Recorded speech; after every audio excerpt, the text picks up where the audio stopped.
Hello dear friends, this is Ruchika Chugh. आज हम coordinate geometry chapter class 10th का last formula discuss करने जा रहे हैं। वो फॉर्मूला है एरिया ऑफ अ ट्राइंगल।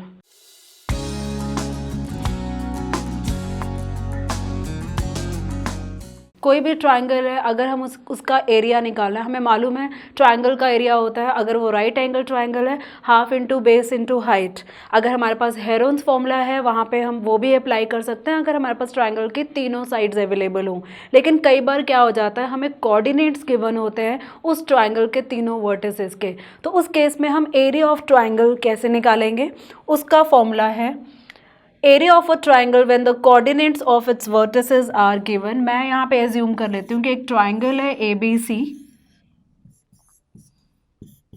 और इस बार ये ट्राइंगल मुझे नहीं मालूम कि राइट एंगल ट्राइंगल है, मुझे ये भी नहीं मालूम कि इसकी साइड्स क्या है। मतलब मैं ना तो half into base into height वाला फॉर्मूला लगा सकती हूँ, ना ही मैं हेरोन्स फॉर्मूला लगा सकती हूँ जो हमने क्लास 9 में पढ़ा हुआ है।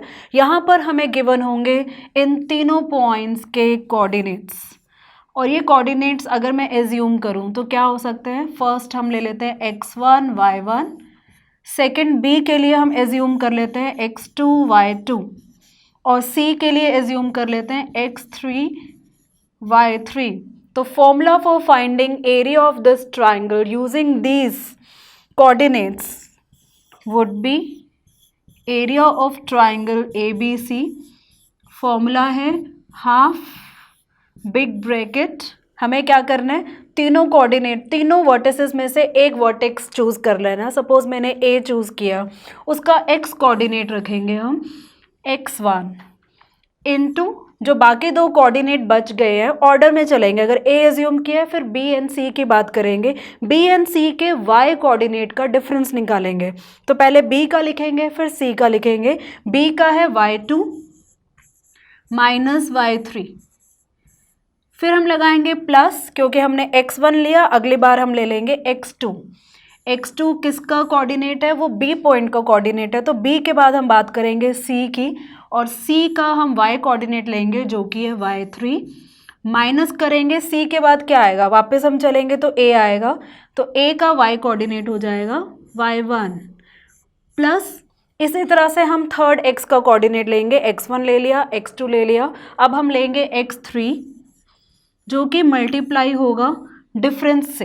किसके डिफरेंस, y के, क्योंकि हमने x3 ले लिया। तो ऑर्डर में बात करें C के बाद आता है E, और A का जो हमारा कोऑर्डिनेट है y का वो है y1, और उसके बाद आता है B का जो कोऑर्डिनेट है y का y2, बिग ब्रैकेट क्लोज। तो ये फॉर्मूला है हमारा एरिया ऑफ ट्राइंगल। एक बार फिर से डिस्कस करते हैं। फॉर्मूला है हाफ इनटू, हमें क्या करना है, तीनों वर्टिसेस के x कोऑर्डिनेट रखने हैं x1 x2 x3, और उनको मल्टीप्लाई करना है दूसरे के y के डिफरेंस के साथ। मतलब x1 लिया तो ये होगा y2 माइनस y3, x2 लिया तो y3 माइनस y1, x3 लिया तो y1 माइनस y2। ये सारा ऑर्डर में चल रहा है, मतलब 1 2 3, 2 के बाद 3, 3 के बाद 1, 3 के बाद 1 एंड 2, ये सारा ऑर्डर में होना चाहिए। एक दो बार क्वेश्चन करेंगे, प्रैक्टिस करेंगे, फॉर्मूला लर्न करने की ज़रूरत नहीं होगी, अपने आप माइंड में सेट होकर क्वेश्चन सॉल्व हो जाएगा। तो चलिए स्टार्ट करते हैं इसके ऊपर बेस्ड कुछ क्वेश्चंस। क्वेश्चन है, if the coordinates of vertices of triangle are -5, 7, -4, -5 and -1, -6, तीनों वर्टिसेस हमें गिवन है, हमें एरिया ऑफ ट्राइंगल निकालना है। तो स्टार्ट करते हैं हम यहाँ पर। तो एज्यूम कर लेते हैं ट्राइंगल ABC, A के वर्टिसेस -5, 7, B के वर्टिसेस -4, -5, C के वर्टिसेस -1, -6। तो हमें यहाँ पे निकालना है एरिया ऑफ ट्राइंगल ABC। इसका फॉर्मूला है हाफ इंटू x1 क्या है -5, -5 ब्रैकेट। अब हमें क्या करना है, दोनों जो वर्टिसेस हैं उनके y के वैल्यू, y कोऑर्डिनेट के डिफरेंसेस निकालना है, मतलब -5 और -6 का डिफरेंस निकालना है। ये होगा -5 और -6 बन जाएगा +6। एक बार हमने -5 के साथ किया, अब -4 के साथ करेंगे। अब -4 लिया तो इसके लिए y कोऑर्डिनेट हमारा होगा -6 एंड 7 का डिफरेंस, तो -6 -7 लिखेंगे। अब हमारा -5 भी हो गया, -4 भी हो गया। नेक्स्ट हम बात करेंगे -1 की। -1 हमने ये ले लिया, अगला जो y है वो 7 है, -5 हो जाएगा +5 ब्रैकेट क्लोज। एक बार फॉर्मूला से रिलेट करके, यहाँ पे वीडियो पॉज करके ये अच्छे से वैल्यूज़ चेक करना, फॉर्मूला से रिलेट करना, फिर फर्दर इसको सॉल्व करना। तो चलिए सॉल्व करते हैं। ये रहेगा 1/2 -5 -5 +6 हो जाएगा +1 एंड -5 × 1 रहेगा -5। नेक्स्ट है -4 और इसको मल्टीप्लाई करना है -6 -7 जो कि कितना होगा -13। -1 को इंटू करना है 7 + 5 जो कि कितना होगा 12। नेक्स्ट अगर सॉल्व करें 1/2 होल इंटू -5 और यहाँ होगा -4 × -13 +52 एंड -1 × 12 हो जाएगा -12। और आगे इसे सॉल्व करेंगे तो ये हमें देगा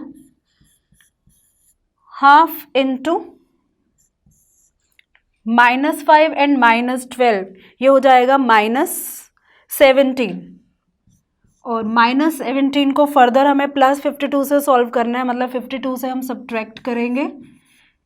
तो क्या सब्ट्रैक्शन के बाद हमें डिफरेंस मिलेगा, 12 - 7 5 4 - 1 3, ये हमें देगा +35। तो हाफ इंटू 35/2 अगर सॉल्व करें तो ये हमें देगा 2 1s are 2 2 2s are 4 2 7 17.5।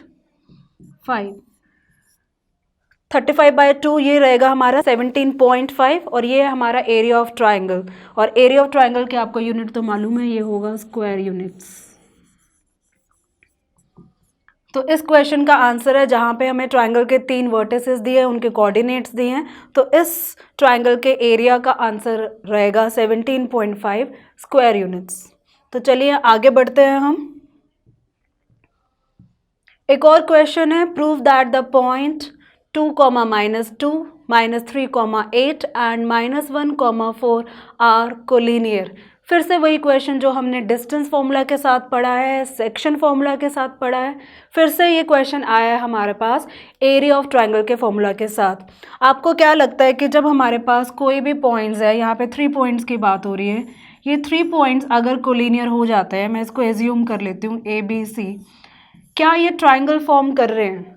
अगर ये ट्राइंगल फॉर्म नहीं कर रहे, क्योंकि कोलिनियर है तो ये ट्राइंगल फॉर्म नहीं कर रहे हैं, तो कैसे हम ट्राइंगल का यहाँ पर फॉर्मूला लगा सकते हैं, एरिया ऑफ ट्राइंगल का फॉर्मूला लगा सकते हैं? आपको मैं यहाँ बताना चाहूँगी कि अगर कोई लाइन सेगमेंट है तो वो डेफिनेटली ट्राइंगल नहीं है। अगर वो ट्राइंगल नहीं है तो मतलब कि वो क्लोज्ड फिगर नहीं है। क्लोज फिगर ना होने का मतलब कि उसमें कोई एरिया की बात नहीं हो सकती। तो इस केस में अगर मैं एरिया ऑफ ट्राइंगल का फॉर्मूला लगाना चाहूँ तो वो एरिया डेफिनेटली 0 आना चाहिए। अगर 0 आ गया तो मतलब ये तीनों पॉइंट कोलिनियर है, और अगर 0 नहीं आया मतलब कि वो कोई क्लोज्ड फिगर बना रहा है, कोई एरिया वहाँ पर आ रहा है। तो यहाँ पर हम क्या करेंगे, एरिया ऑफ ट्राइंगल का फॉर्मूला लगाएंगे, तीनों पॉइंट्स के जो कोऑर्डिनेट्स हैं वो अप्लाई करेंगे, और फाइनली अगर हमारा आंसर 0 आ जाता है तो वहाँ पर हम डिक्लेयर कर देंगे तीनों पॉइंट्स क्या है, कोलिनियर है। तो ये जो कोलिनियरिटी चेक है डिस्टेंस फॉर्मूला में भी यूज़ होता है, ये हमारा सेक्शन फॉर्मूला के साथ भी यूज़ होता है, और ये हमारा एरिया ऑफ ट्राइंगल के साथ भी यूज़ होता है। इसके करने के तरीके अलग अलग है। तो चलिए देखते हैं कोलिनियरिटी चेक हमारा एरिया ऑफ ट्राइंगल के फॉर्मूला के साथ कैसे यूज़ होगा। तो मैंने मान लिए तीनों पॉइंट हैं ABC, जिसके कोऑर्डिनेट्स हम ले सकते हैं जो हमें गिवन है, 2, -2 -3, 8, और जो नेक्स्ट है हमारा वो है -1, 4। तो अगर मैं यहाँ पे बात करूँ एरिया ऑफ ट्राइंगल ABC, क्योंकि कोलिनियरिटी चेक कर रहे हैं तो जो भी हम फॉर्मूला लगा रहे हैं यहाँ पर उसका रिजल्ट 0 आना चाहिए। तो चेक करते हैं। फॉर्मूला है हाफ इंटू फर्स्ट पॉइंट का x कोऑर्डिनेट जो कि है 2 इंटू जो बाकी बचे हैं उनका हम y का डिफरेंस निकालेंगे। 8 माइनस 4 हो जाएगा 4। एक बार हमने a का x ले लिया, अगली बार हम b का x लेंगे जो कि है -3। अब ये -3 है तो बाकी जो बचे हैं ऑर्डर में उसमें y का डिफरेंस निकालना है। 4 माइनस 2 हमें देगा 4 प्लस 2। -3 ले लिया। अब नेक्स्ट बात आती है -1 की। -1 ले लिया तो इसका y कोऑर्डिनेट नहीं लेंगे, नेक्स्ट वालों का लेंगे और उनका डिफरेंस निकालेंगे। -2 -8। एक बार यहाँ पे वीडियो को पॉज करके फॉर्मूला के साथ रिलेट करके सारी वैल्यूज़ को चेक करना, फिर फर्दर सॉल्व करना। तो चलिए सॉल्व करते हैं।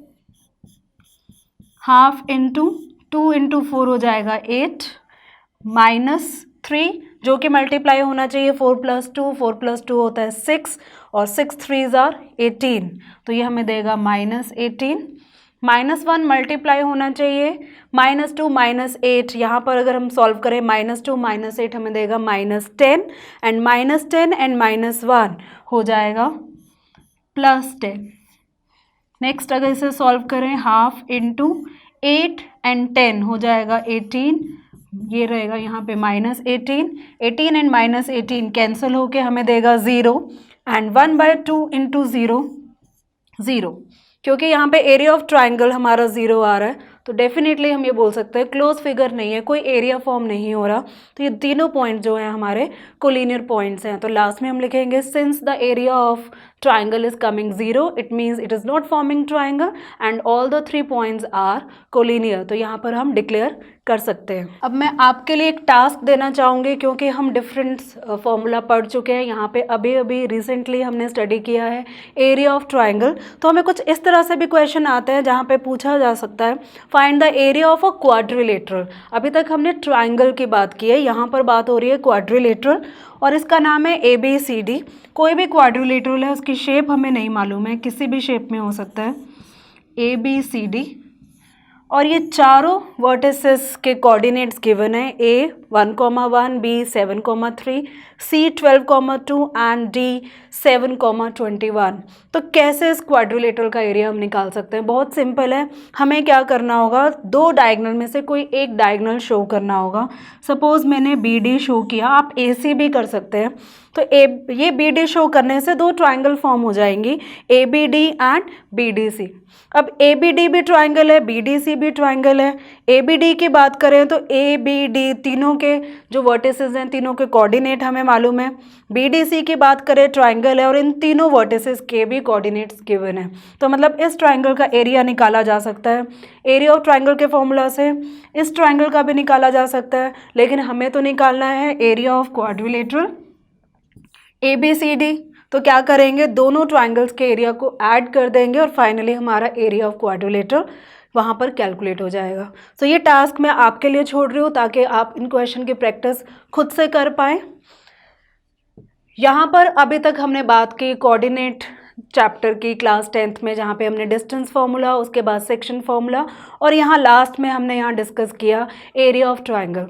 ये था हमारा कोऑर्डिनेट चैप्टर जो यहाँ ख़त्म होता है। अगले वीडियो में हम अगले चैप्टर के साथ फिर मिलेंगे।